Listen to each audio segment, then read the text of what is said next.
जीव सुख की आशा से कर्म करता है कि हमें सुख मिलेगा, लेकिन कभी कभी परिणाम उल्टा क्यों आ जाता है। सुख की अपेक्षा से व्यक्ति कर्म करता है और मिलता है दुख। सुखाय कर्माणि करोति लोको न तै सुखम वान्यतुपारमं वा विन्देत भुजस्ततएव दुःखं यदत्र युक्तं भगवान् वदेन्नः।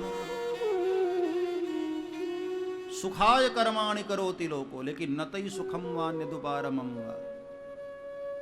ये कर्म का क्या रहस्य है भगवान। व्यक्ति करता है कुछ और सोच करके, हो जाता है कुछ और। किसी का हम भला करते हैं तो हमारा ही बुरा हो जाता है, अच्छाई करने चलो बुराई हो जाती है। तो ये कर्म उल्टा परिणाम कभी कभी क्यों देता है भगवान। संसार में जीव आया है अपना प्रारब्ध भोगने के लिए। बहुत ध्यान से समझना, इस धरती पर हर व्यक्ति अपना प्रारब्ध भोगने आया। जब तक प्रारब्ध है तब तक धरती पर रहोगे। प्रारब्ध बनता है हमारे ही अपने कर्मों से। जो कर्म हम कर रहे हैं ना, यही इकट्ठा होता रहता है। इसको बोलते हैं क्रियमाण कर्म। जो भी हम कर रहे हैं ना, ये क्रियमाण कर्म है। ये सारा क्रियमाण कर्म ही सिंचित कर्म बन जाता है।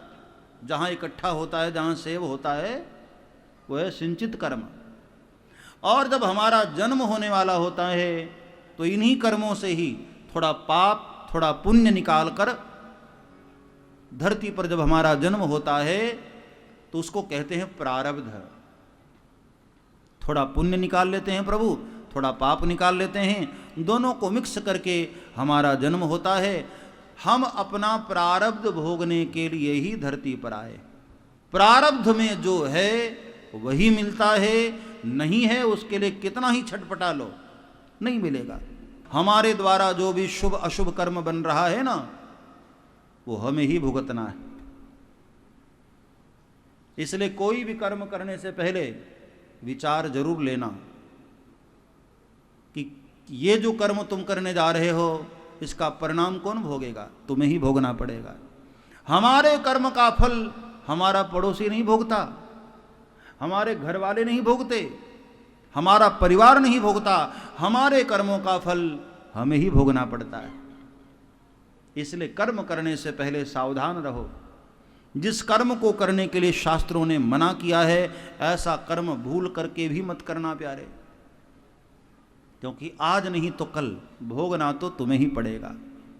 जो कर्म प्रारब्ध बन गया वो बगैर भोगे तुम्हारा पीछा छोड़ने वाला है नहीं।